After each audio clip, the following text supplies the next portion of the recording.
Hi,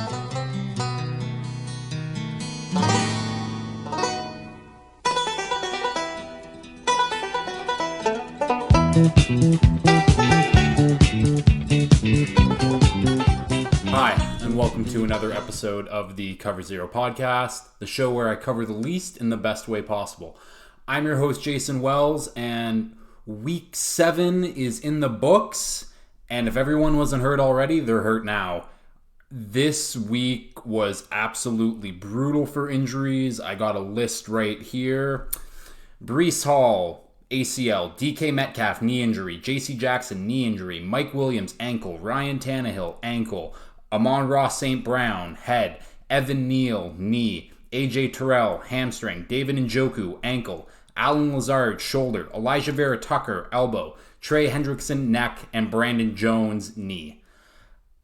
That's a long list of people. Those are also just the notable names. A lot more people obviously got injured this week, but those are just the notable names. That team on paper would beat almost anyone in the league, especially since the league sucks right now. But let's see. Today's show, we have Moub coming back for his second appearance. We're going to recap the week and do pick'em. If you're keeping track, last week I went 5-0 for the second time this year.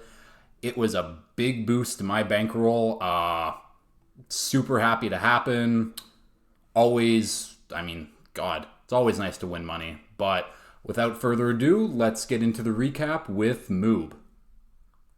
I'd now like to welcome on for the second time now. When we last spoke to him, his Panthers were at the bottom, and now they're currently one game out of the NFC South division race somehow. But Moub, welcome back. How are we feeling after that week? Thank you for having me. I'm glad to be back, and this time feeling a lot better than the last time I was on. Although as soon as we traded McCaffrey, it was full on tank. Don't win a single game the rest of the year. We ended up winning the very next game against a team that I thought going into the season would have been a contending Super Bowl team. But I mean, anytime you get to beat on Tom Brady and you hold him to 3 points is a good week. So I'll take that. Beating Brady is always fun. We'll get into that game when we get to it. But as always, let's start with the game we watched last night, Monday Night Football. Am I reading this wrong? Bears 33, Pats 14. Is that what happened? That's exactly what happened. This is very strange because if there's two things that Bill Belichick beats up on as a coach, it's inexperienced QBs and inexperienced head coaches, and he went up against two of them, and he got his doors absolutely blown off. That was at home, nonetheless. That was incredible. It was something to watch. I couldn't believe it. Honestly, the only note I have for the Bears are really good at running the football. Like Fields finally running the ball well. Montgomery, Herbert, they're doing well. They had 243 yards total on the ground. It was an absolute shit kicking.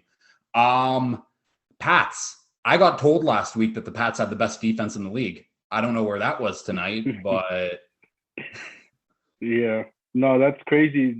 You go up against, especially going into this week, you would have expected the Bears to be one of the worst offensive teams in the league.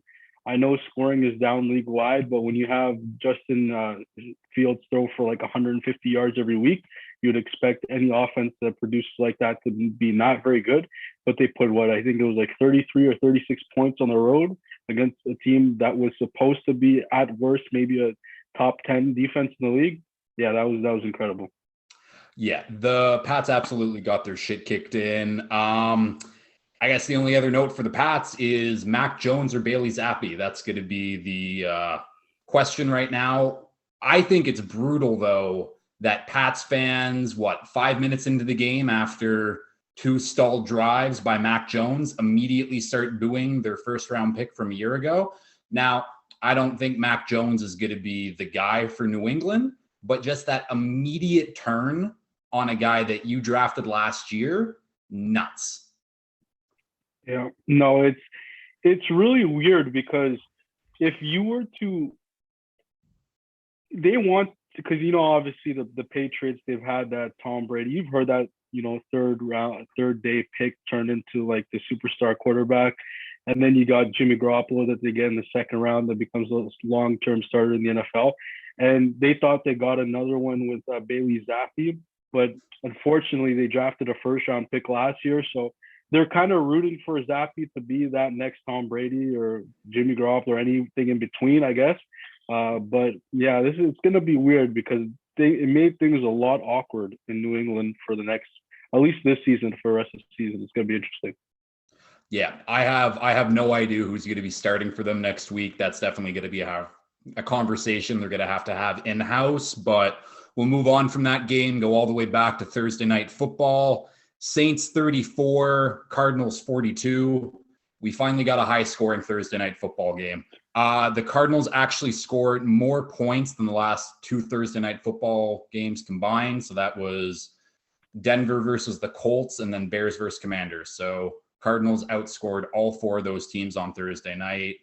Other than that, Cardinals, Hopkins with his big return, he had 10 catches for 103 yards, but I'm still unimpressed by what I saw from the Cardinals, if we're being honest.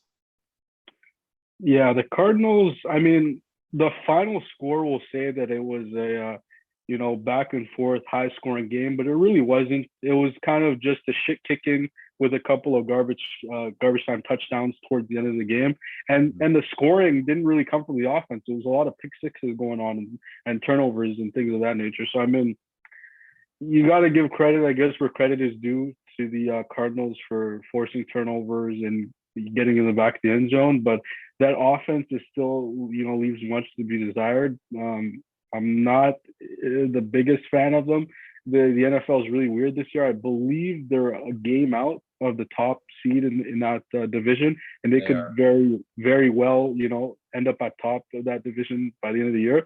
I just don't have much faith in them. I don't have much faith in Cliff. Nope. He is most likely gone at the end of the season unless he, cobbles up some wins and takes them deep into the postseason. But yeah, there's not much confidence for me going forward. That's the thing. Like I think I've been number one on the Cliff Kingsbury hater bandwagon, but they gave him a 5-year extension in the offseason. So I don't think they can fire him this year. I think next year would probably be the earliest they'd have to do it, but it's clear Kyler does not like him. He thinks he's an idiot. The Saints, though, Andy Dalton did his best Matt Schaub impersonation. 2 pick sixes, 3 interceptions total. That was not a good game from Dalton. Technically, he did throw 6 touchdown passes, if you do include the 2 pick sixes. So not a bad game from him. Yeah. But other than that, Saints, Olave looks really good. He had 7 catches for 106 yards. And second-year linebacker Pete Werner, he's been looking really good right now. Him and Demario Davis are probably one of the best linebacker tandems in the league, I would think. And one other thing, just to rub the salt in the one thing is to rub the salt in the wound for Saints fans. They don't have their first round pick. They traded that to the Eagles, and that pick's currently sitting top 5. So the Eagles just stay winning even on their bye weeks. Yeah, the Saints are kind of in a disaster situation. They traded away their first round pick this year for was it Chris Olave or was it the lineman that they drafted? One or the other, but it was Olave or Penning, yeah. Yeah, exactly. And then Penning's out for the season, so I'm sure they're gonna come out and say, "Hey, that's our real first round pick for next season," which I mean, it's not really. And then you got not a rookie head coach, but first year head coach with them, and he's not doing as good of a job as much people thought because he was a very good defensive coordinator. He was a terrible coach when he was coaching the Raiders, but he spent some time under Sean Payton, and he was doing a really good job with that Saints defense.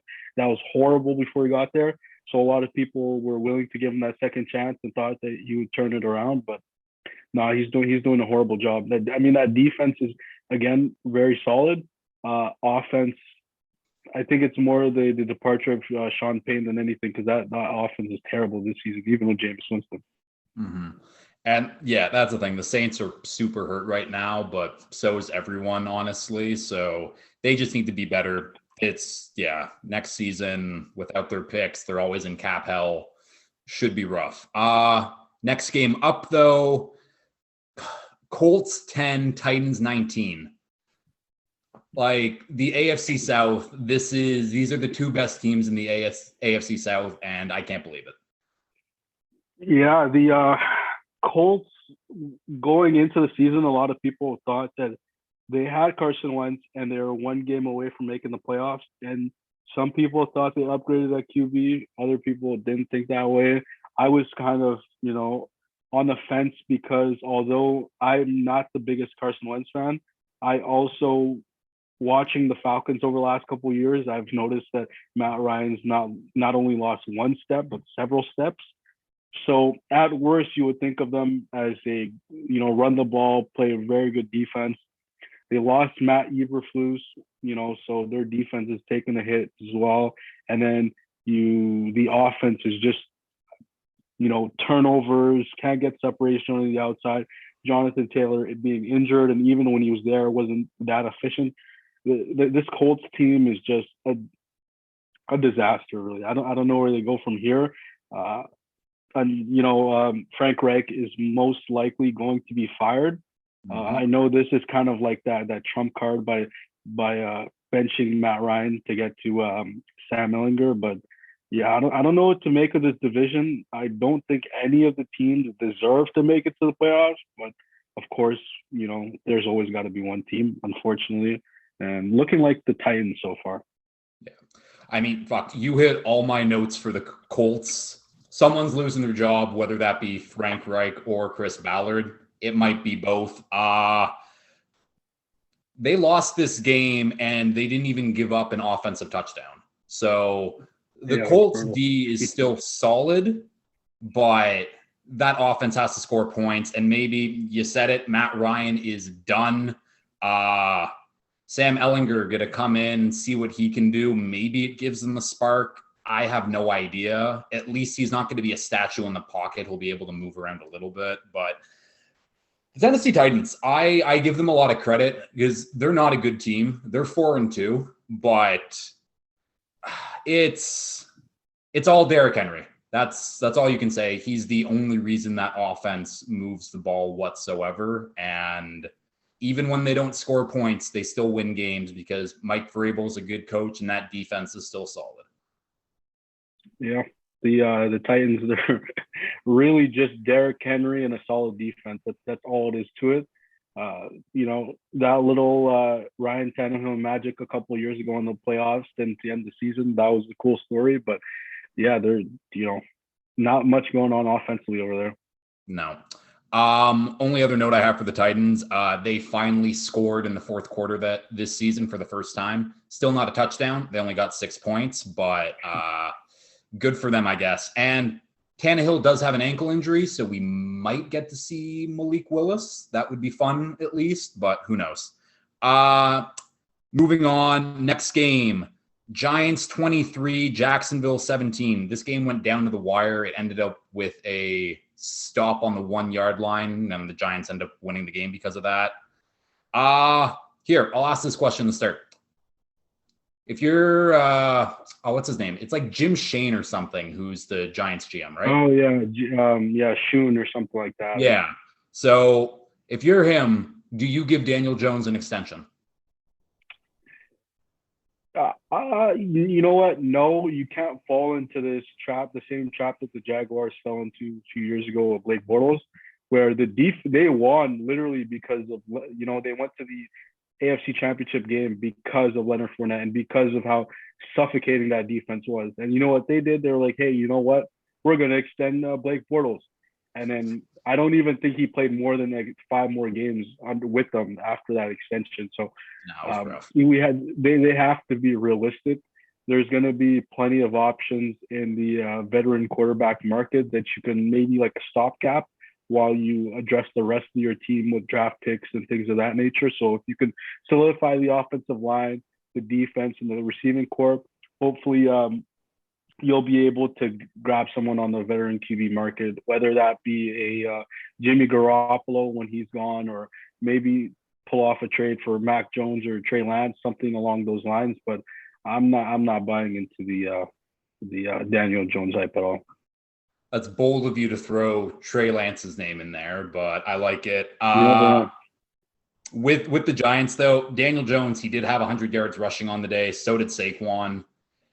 It's impressive because they also lost Evan Neal, Ben Bredesen, and the rookie tight end Bellinger. So the Giants just keep winning. It's impressive. I've been saying it. Brian Dable, coach of the year, locked up.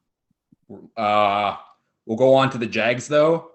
I mean, they traded James Robinson, so Travis Etienne is the guy now for them. He had 14 carries for 114 yards. He's been impressive, but the Jags, at least they're close to being okay. They're not what they've been. They're a somewhat competitive, frisky team, but they're just not there yet. They're building, but it's nice to see them actually have talented players now. Yeah, I'm not sure what to make of the Jaguars. They're taking the right step forward as a team this year, being more competitive. The only thing that I don't understand is from a week to week basis, I'm not quite sure what to make of Trevor Lawrence, because some weeks he looks like he's a star in the making, and then some weeks he just looks awful. So he still kind of very much feels like a rookie quarterback, where 1 week he looks great, 1 week he looks awful. But I still think they have something there, and hopefully they can build a team around them and, go at it next year. I think they'll be a frisky team, though, the rest of this year, though. I definitely agree with that. And I mean, honestly, they could be one Derrick Henry injury for the Titans. The Jags could be winning that division. So who knows?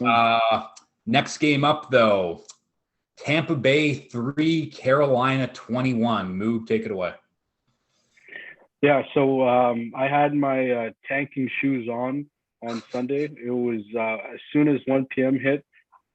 Honestly, I probably shouldn't have been watching the game at all and just accepted the beating that was coming, because they showed on the broadcast, since Tom Brady's got there, the Bucks are 4-0 against the Panthers, averaging 37 points per game, and I believe holding the Panthers to just under 20 points, I believe. So it's like average margin of defeat of like 20 points almost. And I was just waiting for that. And then you get the big play to Mike Evans in the first quarter, the ball's in the air, and then I'm rooting for him, like, let's go, catch that thing. And then he bobbled it like 7 different times, hit the turf, and then I was like, they can't even. This is the only time I'm ever asking in my life a team to beat my team, and this is how they're based. And that was, from that point on, I was like, okay, that's fine. That was literally the first possession of the game. They'll have plenty of other opportunities. Little did I know that they were going to get absolutely steamrolled. Tom Brady wasn't going to get anything going. PJ Walker was going to be by far the best quarterback in that game, making dimes, throws to the back of the end zone to DJ Moore or to Tommy Tremble. I didn't know that Dante Foreman was going to play exactly like Christian McCaffrey. Like, that was insane. The Panthers have tons of young talent, but even then, you wouldn't expect them to be anywhere close to competing. The Bucks just look absolutely broken, and Tom Brady's body language is terrible. It got to a point where yesterday he wasn't even yelling at his team. He was kind of just sitting down on the bench and just almost accepting defeat in like the first quarter. It was strange. See, I just love that Tom Brady threw away his marriage to lose to the Panthers. Like, embarrassingly lose to the Panthers. Like, this has to be the worst game that Tom Brady has ever been a part of. Not saying Tom Brady, this is the worst game he's ever played, but just being a part of a team that by a mile, the worst team he's been a part of. And the fucking Bucks, they don't have a run this year of 20 plus yards.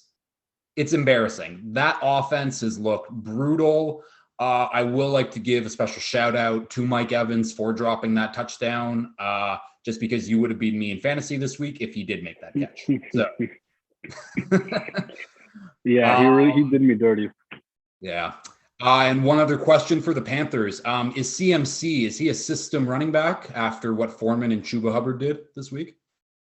Wow, it's looking like it. I mean, maybe he was the guy after all that was sabotaging this team. We get rid of him, and he loses, in San Francisco, and we win in Carolina. So maybe it was him after all. But hey, thank you, CMC. I like the haul that we got, and I appreciate him playing for Carolina all these years. There you go. Yeah, just one other note for the Bucks because I can't.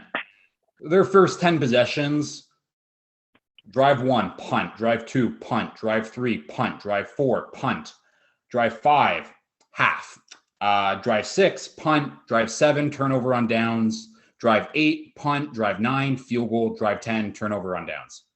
Brutal all around. We'll move on because we don't need to talk about a very bad Bucks team at this point.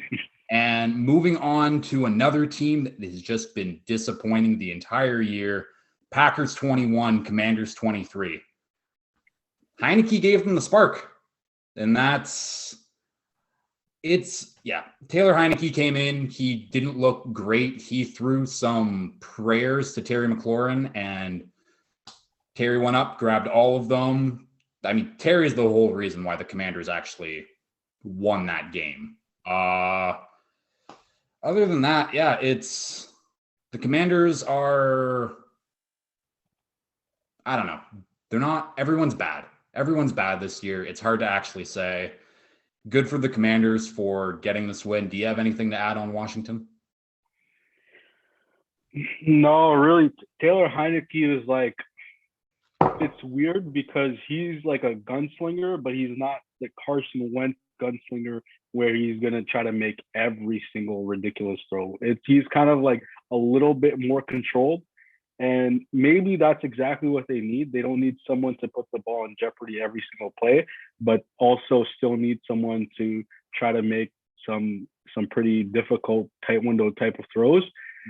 But yeah, this not much to say about the Commanders. I don't believe that they're anywhere close to being a playoff team. We've talked about coaches and GMs being fired. I believe this is Ron Rivera's last stop in the league. I think he's on his way out. This isn't a very good team at all, even though the NFL this season is just littered with just terrible football all around. I don't think I've ever seen a season like this in recent memory where every single team has been disappointing other than maybe the Bills and the Eagles. So yeah, I expect the Commanders. I mean, I've seen a report saying that they might trade Daron Payne today. So they might have a fire sale of all these stud defensive players on that D line, but yeah, not much to say about them really. No. Only other note for Washington: Dan Snyder, sell the team, you piece of shit. Green Bay Packers, though, I don't get it. I'm going to say it. I think I've been saying this for the last 3 weeks now. Run the damn ball. Matt LaFleur, grow some balls, okay? You cannot let Aaron Rodgers be dictating what he does on offense. You do not have the receivers to be throwing the ball 35 times in the game. This should be a run-first team. You have Aaron Jones. You have A.J. Dillon. They're both very good. Run the ball, play good defense, let Rodgers make those throws when he needs to. It's bad. They only ran the ball 12 times this game. That can't happen. Yeah, this is we've talked about terrible teams, terrible football this year. The Packers and the Bucks almost seem to be like twin brothers so far through the season. The offense is terrible on both sides. You have two Hall of Fame quarterbacks, two of the greatest to ever play the game, and both of them just look absolutely horrible.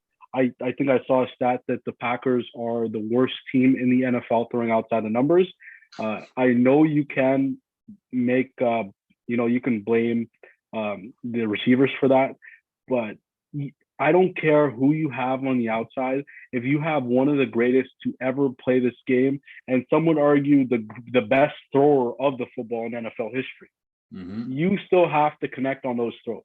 That's not excusing Matt LaFleur at all. He should be running the ball uh, more often. He's invested so much into that running back room with a second round pick with uh, AJ Dillon, and then all the money that they gave to Aaron Jones. You have to run the ball. I don't care if you have injuries along the offensive line. There's plenty of terrible offensive lines in the NFL, and they still run the ball. And you gotta throw. You gotta run to set up the throw. If you don't have any good receivers, that's what you gotta do. You gotta manufacture some drives, and they're just not doing it. I don't know what it is. I don't know if it's losing Devontae Adams, terrible coaching, or what. But they've been an awful watch all season. 3-4. I don't see where it goes from here. I don't see how it goes up. Have a tough schedule. They're 10.5-point underdogs at Buffalo this week. I don't see, it's not looking good for them. Yeah, it's one of those things where we're just at the point, something has to change. Nothing has been changing. It's just something else needs to happen. It's clearly not working. Next game up, though, Lions 6, Dallas 24. Are the Cowboys back? Are they a contender now? I think so, because as cool as the Cooper Rush story was, he is still a backup quarterback. I mean, he could be a very good backup quarterback in the league for a long time, but he's no Dak Prescott. Dak did show a bit of rust early on. They were having a tough time scoring in the first half against that atrocious Lions defense, but turned it up towards the end. I think that, crazy. I didn't think I'd ever say this in my lifetime, but they're in a tough division this season, which looks like it. So I don't know if they'll end up winning that division, but they're not too far off. They have an elite defense. They have good weapons. As long as Dak could be that distributor of the football, get the ball out to his weapons, then I don't doubt that they could go on a little run towards the end of the season. Yeah, that defense is fucking nuts. They had 5 sacks versus the Lions. The Lions only let up 7 sacks in weeks 1 to 5. So that just shows how good that front seven is of Dallas, because that Lions offensive line is top 3 in the league. Lions knows that Lions defense made its first appearance of the season, and it didn't matter because Jared Goff was the quarterback.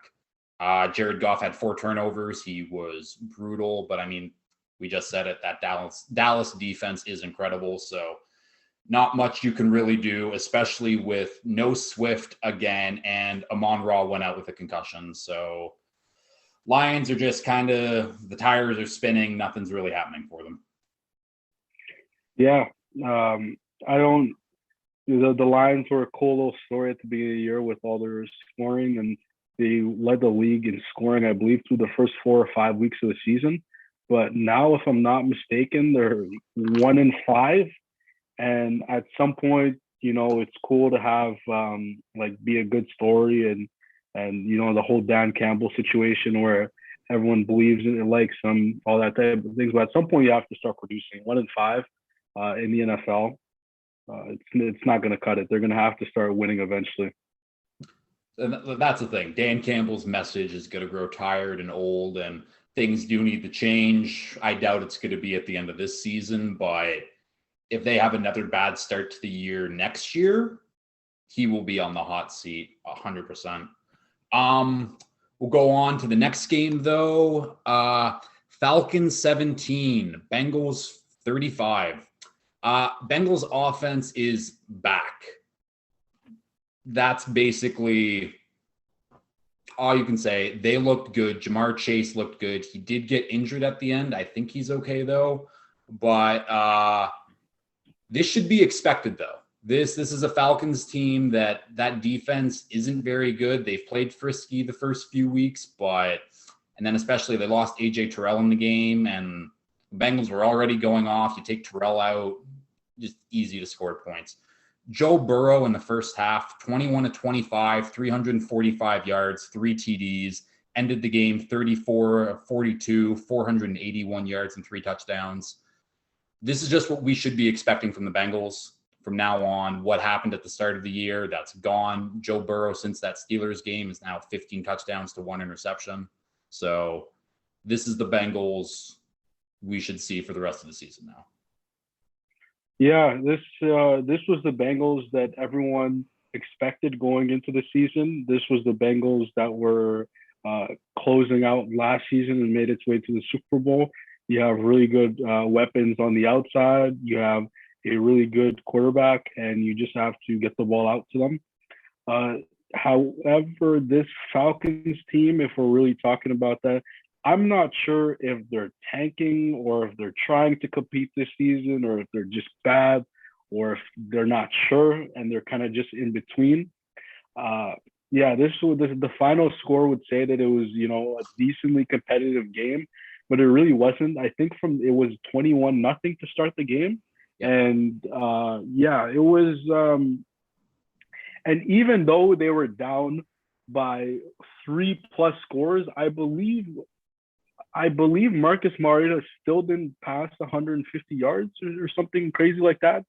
I got some stats for you, Moub, let me tell you. So Mariota finished the day 8 for 13, 124 yards, 1 TD. That 1 touchdown, though, was a 75-yard pass to Bird for the score. So you take away that one play, just awful numbers. And then, the Falcons trailed by 7 or more the entire game. They passed 42% of the time. The league average is 72% while trailing. So, jeez, yeah, that's insane. I don't know how you can. I'm looking at the numbers right now, and they have 13 pass attempts, 124 yards for Marcus Mariota, and like you said, was it 75 came on 1 play? I don't know how you can be losing for 99.9% of a game and only throw the ball 13 times. That is absolutely insane, especially when you're without your best running back. Cordero Patterson's still on the IR. So I really don't know what this team is. They're kind of just like, nobody really pays attention to them because even their top fantasy guys, like Kyle Pitts, doesn't touch the ball at all. So you're kind of just like, not really watching any of their games. But yeah, I'm not. I mean, they're tied for the best team in the NFC South, which is a travesty of a division right now. This reminds me of back in 2014, where the Panthers, who were 3-8-1 on December 1st, ended up hosting a playoff game. This is a very, very crappy division filled with 4 very crappy teams. Yes, I won't question you on that. Only thing I'll add for the Falcons, like if Mariota is going to play like this, you might as well just put Desmond Ridder in and just see what he can do. Because he's literally doing nothing on the field for them. So put Desmond Ridder in, he might be able to throw a little more. He's still mobile enough. So that's what I want to see. One last note for the Bengals, though. They have not allowed a touchdown in the second half all year. So huge ups to them because that defense, I've had some question marks, but they can clearly adjust in the second half. Next game up, though, we got the Browns 20, Ravens 23. The Ravens finally held on to a lead at least, but was still kind of a sloppy game for the Ravens, if we're being honest. Yeah, it's almost as if every single Ravens game is the same every single week, where they get off to this 2-score lead and they're just kind of chilling, and then eventually they end up losing the game that they're winning in like the last 2-3 minutes. But yeah, this Baltimore team, they're just this little step away from me really believing them as a contender. I don't know what that is. I don't know if that's a wide receiver. I don't know if it's like a running back. They do have a revolving door at running back all season. You get J.K. Dobbins back. He's on IR. You just get Gus Edwards, back. So I don't know what it is, but they're just this close from me putting them in that same echelon as those top teams, but I just can't. They're blowing leads. They're looking not very good against teams that they should beat handedly. I don't know. It's really weird. I think one of those things that they could do is I've been seeing a lot of Ravens fans on Twitter calling for Greg Roman to be fired, which not a bad idea because the Ravens can run the shit out of the ball. They've always been able to do that since Lamar's been there, but the passing attack, like it needs to open up a little bit more because the Browns, they do not have a good defense and they still almost beat you this week. But we'll talk about the Browns. I mean, they're now 2-5. This is exactly where I think most people have them at this point in the year. So expected, but I think we all thought that the offense would be the reason why they're 2-5 and not the defense at this point. So I don't know. The Browns are the Browns still. Yeah, the Browns defense this season is terrible. Yeah. Which is crazy to think of because they have so many good individual defensive pieces littered across that roster. It's a little strange, but hey, like you said, it is the Browns. At the end of the day, they'll figure something out just to screw up. So, yeah. Yeah. Last notes for that game. Kevin Stefanski now has 40 games under his belt as the Browns head coach. Hugh Jackson also 40 games as the Browns head coach. Kevin Stefanski, however, has 7 times more wins than Hugh Jackson does. So, yeah, he's the Browns' best coach in the 21st century, but still not much. One other thing, Nick Chubb bought an Xbox One just so he could go online, see which of his teammates are online, and to text them to be like, hey, got to get some rest, Rook. But so, again, that's kind of all we can talk about the Browns because they're really giving us not a lot to talk about. So talk about a game that is bad. Jets 16, Denver 9. Like, fuck, it's bad. This should be like some type of fantasy football league punishment. You know, the loser has to buy tickets to the Jets Denver Broncos game and watch it in its entirety with no alcohol. And just sit there and just watch this. This is too terrible. I mean, the Jets don't let the 5-2 record. 5-2. That team is just I don't know. It's not a very good team. The Denver Broncos are showing us every single week how poorly coached and terrible that offense is. And I say this because they're on national TV every single week. And guess what? They're going to be on your television screen 9:30 a.m. This Sunday. I'd recommend sleeping through it. I'd recommend doing whatever, take your girl out for breakfast, go for a walk, go to the gym, do anything other than watch that game on Sunday morning in London. This is an atrocious offense, which is insane to say because they have really good weapons on the outside.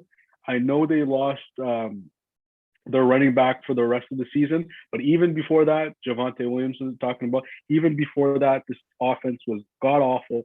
They traded Russell Wilson for so much stuff. And they paid him so much money. And he hasn't been the answer. Honestly, he's been not only the answer, he's been part of the problem as well. So this, if there was ever a coach that would deserve to be fired 7 games into his coaching career, it's This is it. This is what is it? I forget his name. What's that? Hackett? Yeah, there we go. Nathaniel Hackett. He needs I don't know what it is. I guess it's hard to coach when you don't have a Hall of Fame talent like anymore, like Aaron Rodgers, like one of the greatest to ever do it. So yeah, this is all around this Broncos team. You think you've seen rock bottom until you watch the next game, and then there's just another layer. It's insane. And that's the thing. Like the fact that the offense looked the exact same with Brett Rippon at quarterback instead of Russ just shows you how much Russ has fallen off, and whoever gave him that fucking contract extension should also lose their job. It's nuts. The Broncos' defense, however, is like top 5 in the league still, which is nuts. Their defense has allowed 115 points all season. That's 16.4 per game. The offense has scored 100 points this season, which is 14.2. So it's a really, really good defense with a historically bad offense. Brutal. Broncos are tough to watch every single week. I will go back to the Jets though, because I'm not done slandering them. Even though they're 5-2, whatever. They're having a Dolphins 2021 type of run right now. They have beaten absolutely no one, but they're 5-2. Wins are all that matter at the end of the day, but they're bad. It's especially now, like Breece Hall is out for the year. Elijah Vera Tucker also done for the year. It's going to be a rough game, especially when you have Zach Wilson at quarterback. Ooh, I forgot I had a special stat that I found for this one. Let me get that here. But, did I not send it to myself? Fuck. I didn't send it to myself. It was basically Zach Wilson has been pressured 42 times this season. When he's been pressured, he's thrown 50 yards like passing while he's been pressured, which is so like ridiculously low. He's also on those pressures, he's been sacked for 52 yards when he has been sacked. So it's basically net nothing. So Zach Wilson with pressure, he cannot play quarterback. He can't play quarterback even when he's not pressured, if we're really being honest. But this team, it's a Cinderella story right now, but the clock's about to hit midnight and they're about to turn back into a pumpkin. So all you can really say about the Jets. We'll move on though. Texans 20, Raiders 38. Josh Jacobs right now is a top 3 running back in football. It's nuts. He last 3 games, 175 yards, 2 touchdowns, 193 yards and a touchdown, and 155 yards, 3 touchdowns. Like when you look at the start of the year when he was starting in the first preseason game and people were looking, they might cut him or they might trade him. And now he's proved everyone wrong. So great for Josh Jacobs. The Raiders are 2-6, right? Or 2-5-1? 2-5 or 2-4-1, something like that. Yeah. 2-4. There we go. 2-4. Okay. Yeah. Their next 5 games, the Saints, the Jags, the Colts, the Broncos, and the Seahawks. So don't look now, but the Raiders could be making a playoff push if they go 4-1 in this stretch. It's possible. Who knows, though? Do you have anything to add for the Raiders? No, not much. I'll add a bit to what you said about Josh Jacobs. He had tons of talent coming out of Alabama. He's one of their stable of running backs that seems to come out every single year. That's just fantastic.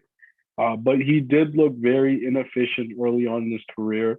Wasn't very good pass catcher. He wasn't, people had, reservations of his vision. They didn't think he had great vision, but he's pulling it all together this year. I don't know if it's something to do with Josh McDaniels running schemes or the offensive line or whatever it is, but he's turned it around and he should get a pretty sizable payday in the off season, because I believe, if I'm not mistaken, they did not pick up his 5th-year option, so he's going to be a free agent at the end of the year. Yeah. Someone's going to give him a bag and it's immediately going to backfire, because that's what happens when you pay running backs. Obviously, I hope he gets that bag because it doesn't happen often for running backs. So, the Texans, this was Davis Mills' best game this year, and Dameon Pierce is fucking incredible. Those are the only notes I have. Yeah, Dameon Pierce is a dog. There's a clip of him losing his helmet in college, and I think the goal line, and he's still running through people with his head down. That's the type of maniac that this guy is. This is the type of guy that you want running the ball for your team. He personifies angry runs. He's a madman, and he's an incredible running back. Mm-hmm. Also, one other note for the Texans. Do you know the name Jack Easterby? Yes. Yeah. So he actually got fired like a week or two ago, and I didn't hear that news until like this week. So, hey, maybe the Texans actually know what they're doing because they don't have a team preacher running their football ops anymore. So, Texans, I mean, they're the worst team in football, but they got some players. So, good for them. Next game up, though. This was a rough one if you're a Chargers fan.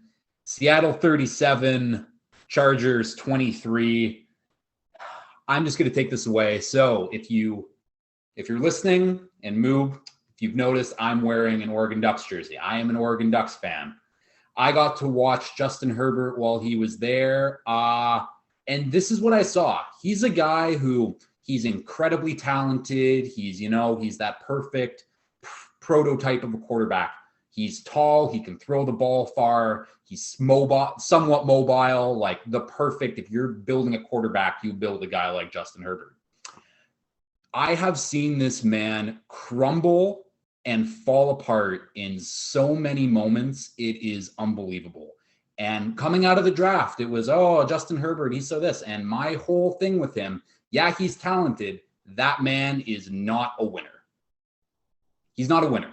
That's all you can say. He's really good. He's talented, but he will not win you football games. I don't care if the Chargers are banged up.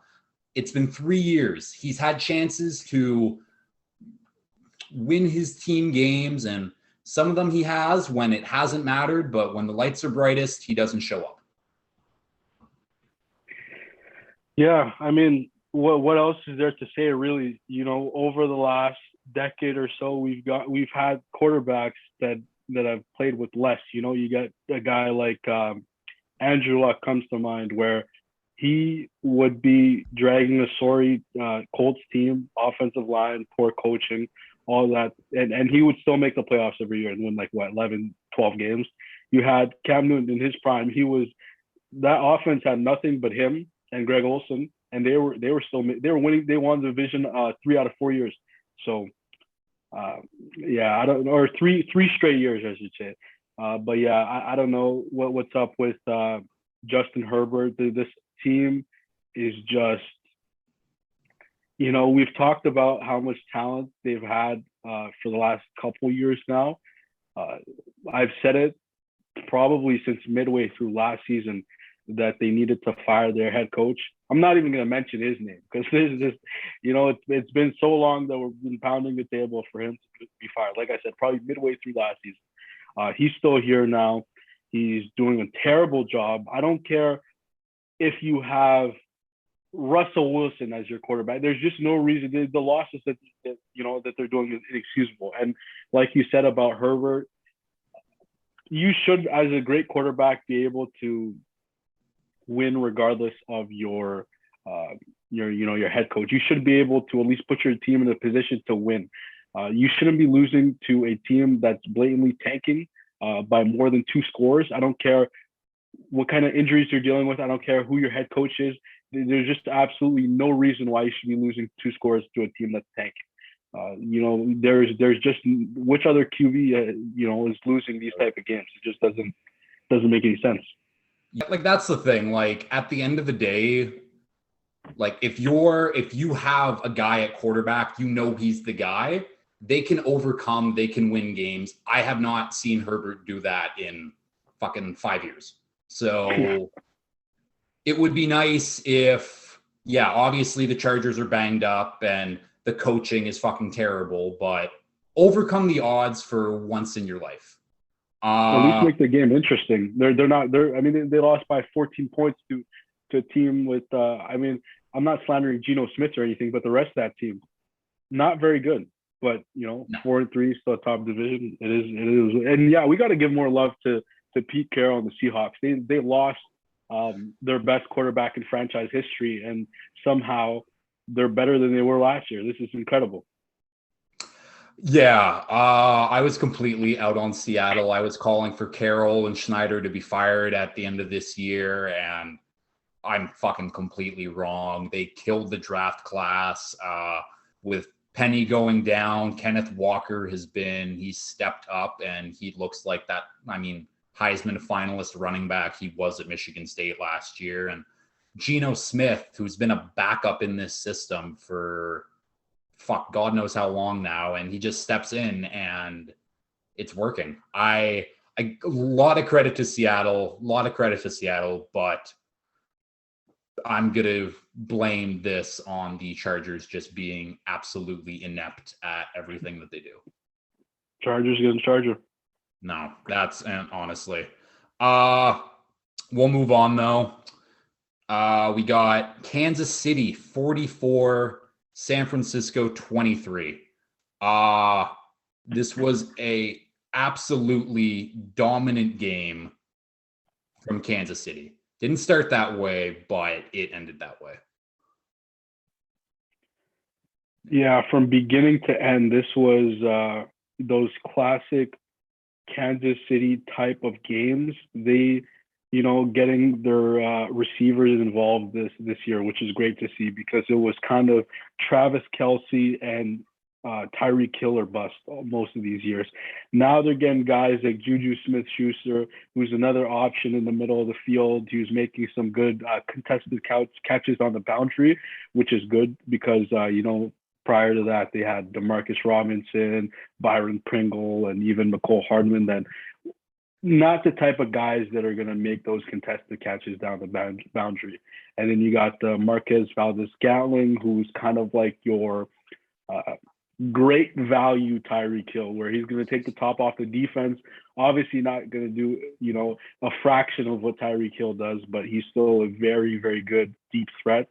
And then Travis Kelce being Travis Kelce. This team has the weapons, it has the coaching, it has the quarterback, and so far it's showed to have the defense early part of the season that, good enough to, I'm not going to say just yet win a Super Bowl, but sure as hell compete for it. Yeah, and my last note for the Chiefs, they have 37 20-plus yard plays so far this season. That's 14 more than they had in 2021. So taking out Tyreek Hill doesn't seem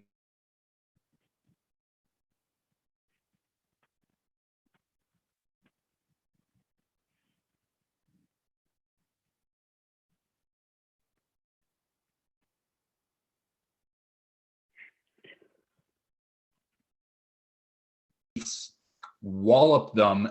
They dropped all the way to 13. It was rough, but this is just kind of what the Chiefs do. The Chiefs, they played great.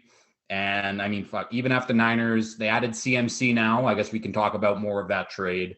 The Niners basically have no draft picks now after trading with Miami to trade up for Trey Lance, and now they gave away the rest of their picks for CMC. So, yeah, they pretty much traded away an entire draft for Christian McCaffrey and Trey Lance. The only reason that they have draft picks is because of the comp picks that they got for Mike McDaniel and also for I think it was like a GM that signed somewhere else, if I'm not mistaken. But essentially, they pretty much traded an entire draft, which is crazy. A second-round pick for McCaffrey, third-round pick for McCaffrey, fourth-round pick for McCaffrey, next year's fifth for McCaffrey. And then you traded away this year's first-round pick for Trey Lance, and then obviously the other draft compensation that they traded for him as well. Yeah, this was a team that's in win now just as much, if not more, than the Rams were last year when they did the whole F all them picks thing that they're doing over there in Los Angeles. But yeah, I mean, they're going all in, which is great to see. I don't know if this is a team that I would be confident in to make it to the Super Bowl because of their quarterback. Yep. But I mean, you gotta respect them for going all in. There's plenty of teams that are just kind of just staying on the fence for years and they don't go for it. But you gotta give them credit where credit is due. But I don't know if it's the smartest move. But as a Panthers fan, I appreciate them shelling out all those picks for a running back that's injury prone and that has a massive contract. But hey, I'll take it. There you go. Yeah, like the Niners, they have all these weapons now. I mean, yep, traded for CMC. They got Debo, they got Brandon Ayuk, they got George Kittle. None of it matters though, because their quarterback's Jimmy G, and he's not gonna win you any big type of game ever. So Niners, boomer bust Super Bowl, but we shall see. Last game of the week, Sunday Night Football. Miami 16, Pittsburgh 10. Tua is back. He is now 4-0 as a starter this year. This was not a good game from him, though. He had 4 dropped picks. That first drive looked great, and then we had 2 more field goals after that touchdown. But it was not, the offense just was not clicking the way it has recently.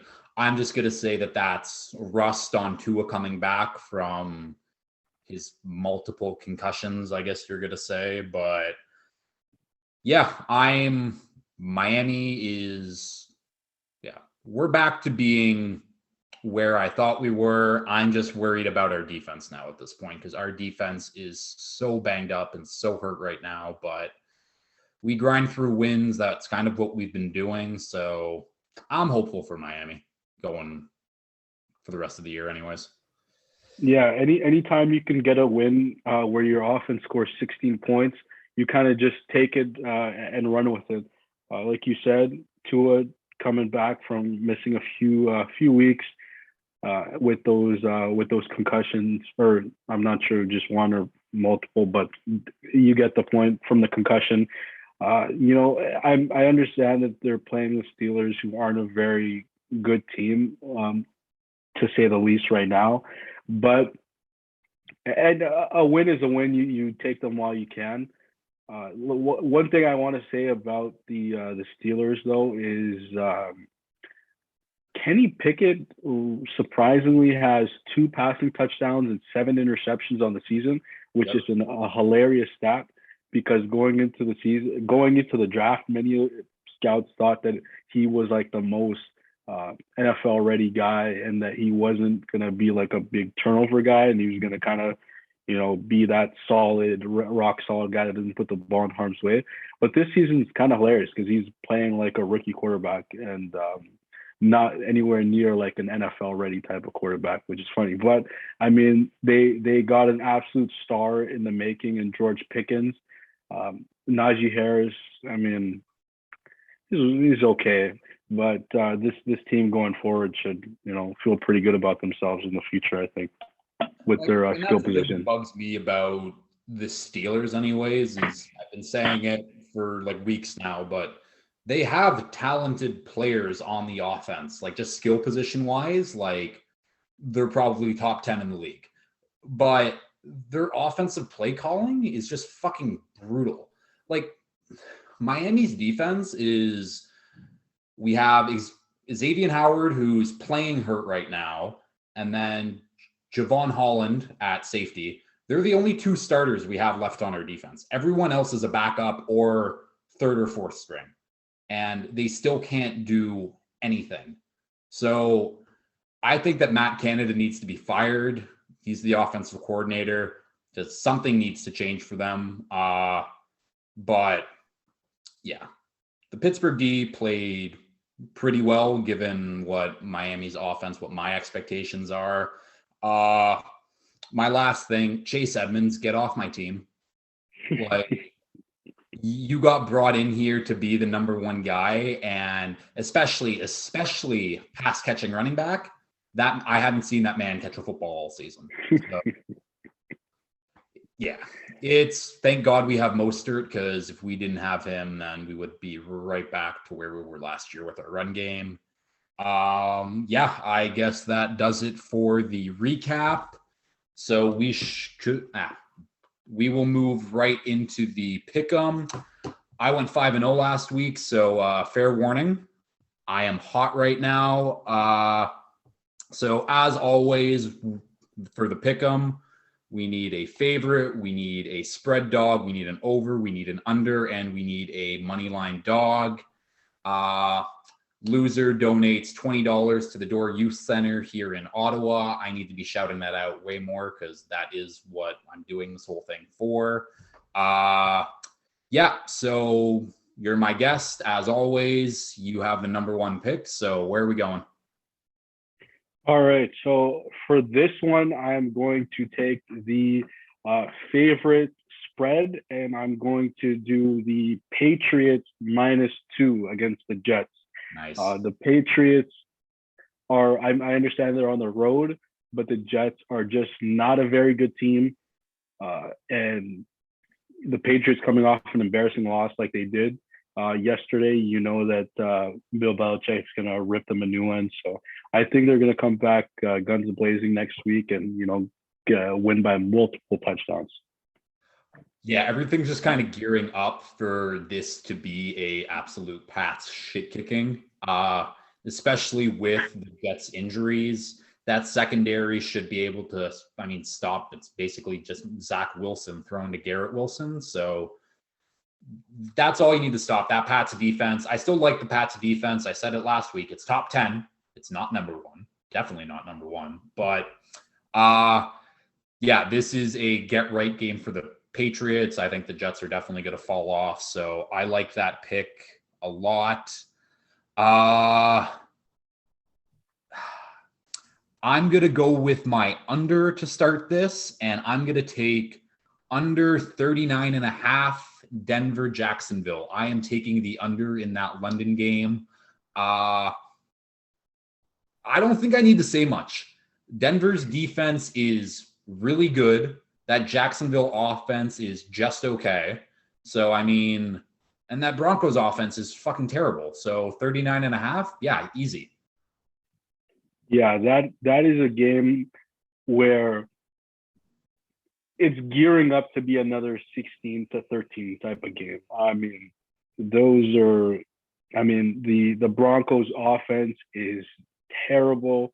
Their defense is suffocating. The Jaguars are an okay, kind of offense, but I don't see them putting up much points in this game too. So yeah, I love the under as well. It's going to be a terrible game to watch. Yeah, it's really going to be bad. All right. So for my next one, I think I'm going to go to the money line dog. Okay. And for this one, I am going to do the Giants as the underdog against the Seahawks. So, these are kind of two, I'm not going to say frauds, but I think you get the message. These are two teams who they have more wins than expected. Let's just put it that way. And I think that the Giants just keep winning these one-score games every single week. And I don't think the luck runs out this week. I think they do it again.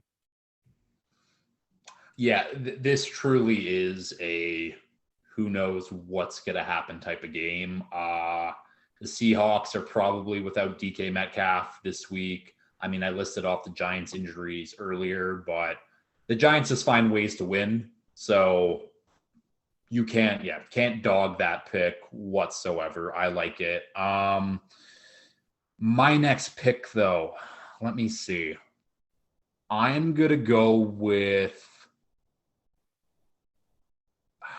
No, okay. I'm going to go with my... I don't want to do it, but I'm going to do it. I'm going to go with my dog, and I'm going to go with Packers plus 11. I don't like it. 11's a lot of points. It's still Aaron Rodgers. It's seeing that line and knowing Aaron Rodgers is on the other side of the ball is nuts, but it would not shock me if the Bills absolutely steamroll the Packers, but I'll give the Packers a little bit of hope. Plus 11, they better be able to cover that. Yeah, it's tough to see the Packers lose 4 games in a row with, they lost 3 in a row, right? 3. So this could be, if they lose this one 4 games in a row, I understand that they just need to cover the spread, but if they get absolutely steamrolled, where do you go from there? Like if you lose 4 in a row and that fourth game you just get your doors blown off, I don't know where you go from there. So this is a must win for them. And if anything, at least keep it a respectable line. Like you don't want to lose multiple scores. Yeah. All right. So for my next game, I am going to.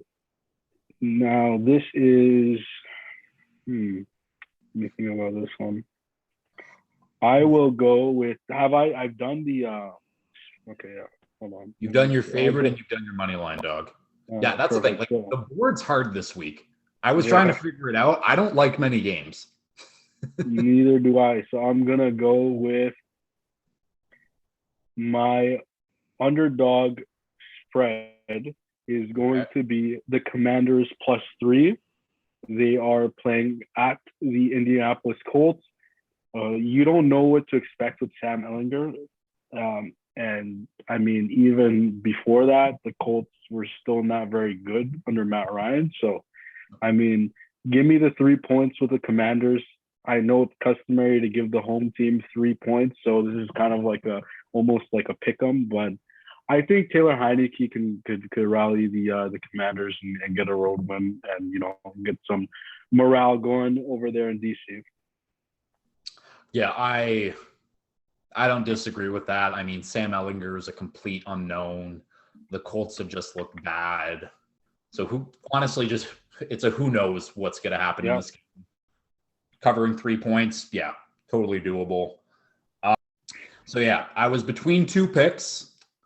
And they both involve the same game. So it was whether I was going to go with my over or my money line dog. I'm going to go with my money line dog, and I'm going to take the Panthers outright over the Falcons. Again, you guys have talented players on your defense. All the Falcons do is run the ball. I think you guys can stop them. Can PJ Walker put up some points? Maybe. I don't know. But I'll take the Panthers money line because there's really not much else out there. Yeah, this is see, the thing with the Panthers is it might be a homer thing to say, but I think they have more talent on the team than the Falcons do. The only thing is the coaching. And ever since we got rid of Matt Rule, I mean, Steve Wilkes didn't do a very good job in when he was the Cardinals head coach. But I mean, I'm betting on talent here. I think you're right. They can definitely put up a fight, if not win the whole thing. So we'll see. I would have taken the under for that game. I mean, the total is set at 42, and divisional unders have been really like money this season, and I could see it being like a 20-17 type of game. But for my under, I'm going to take the Titans at Texans, another divisional game. The total set at 40 points. These are two offensively challenged teams. So other than, seeing defensive special teams touchdowns, I can see it being, a 17-14 type of game or a 20-10, 20-14 type of game. So we'll see. 40 is a low number, but I'm taking the under, excuse me. I believe in divisional unders, and this should be another one of them. Well, that's the thing, and that's the good thing about picking an under in this game, especially an under game with the Titans. They just really don't score points in the second half. So as long as they stop the Texans from scoring points, it'll be low scoring. No one's going to watch that game. So betting the under on that is fair. I'm going to go with my over next, and I'm going to take over 48.5 in the Raiders-Saints game. The Raiders, their offense has looked good for most of the year anyways. Josh Jacobs is getting going. This Saints defense is still pretty good, but it is banged up right now. I tried to look at the injuries before the game, and I couldn't really get a read on what's going to happen. So hopefully not everyone's healthy for them. Actually, I'm not going to say that. That's kind of mean. But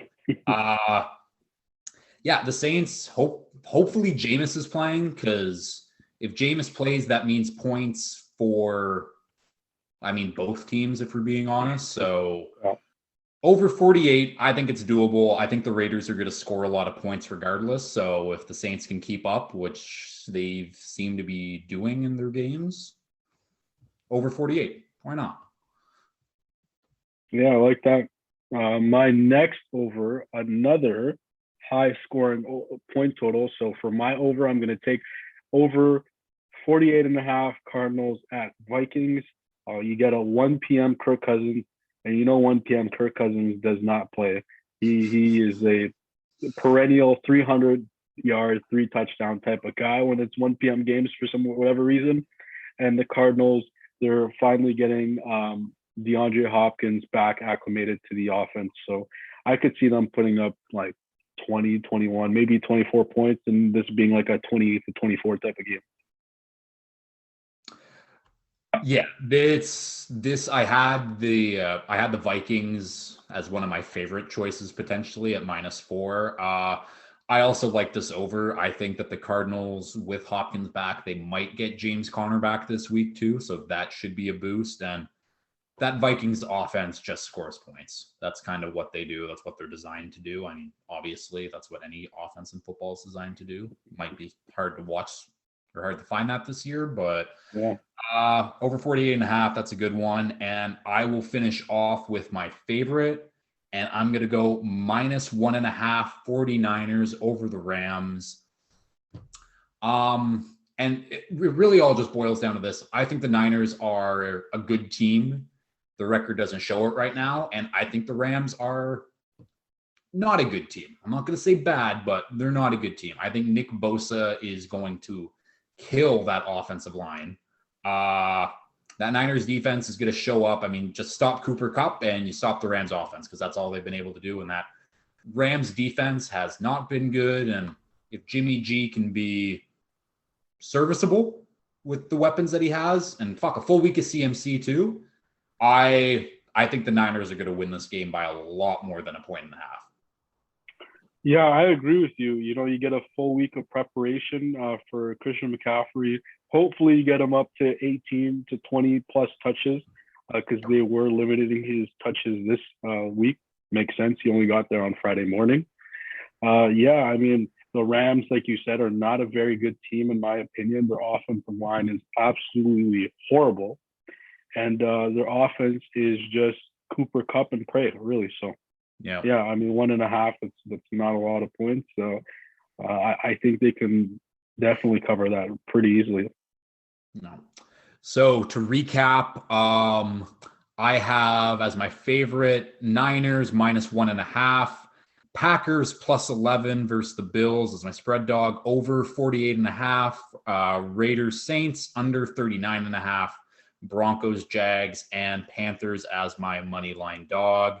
Moub, you have Pats -2 versus the Jets, Commanders +3 versus the Colts, over 48.5 in the Cardinals Vikings game, under 40 in the Titans Texans game, and your money line dog is the Giants. So Moub, thanks again for coming on and doing this.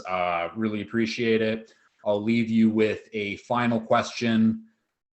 If the Panthers do pick number 1 overall, who knows at this point, but CJ Stroud or Bryce Young? See, I've been flip-flopping, but after the performance that Bryce Young had last weekend, I think I'm leaning towards him.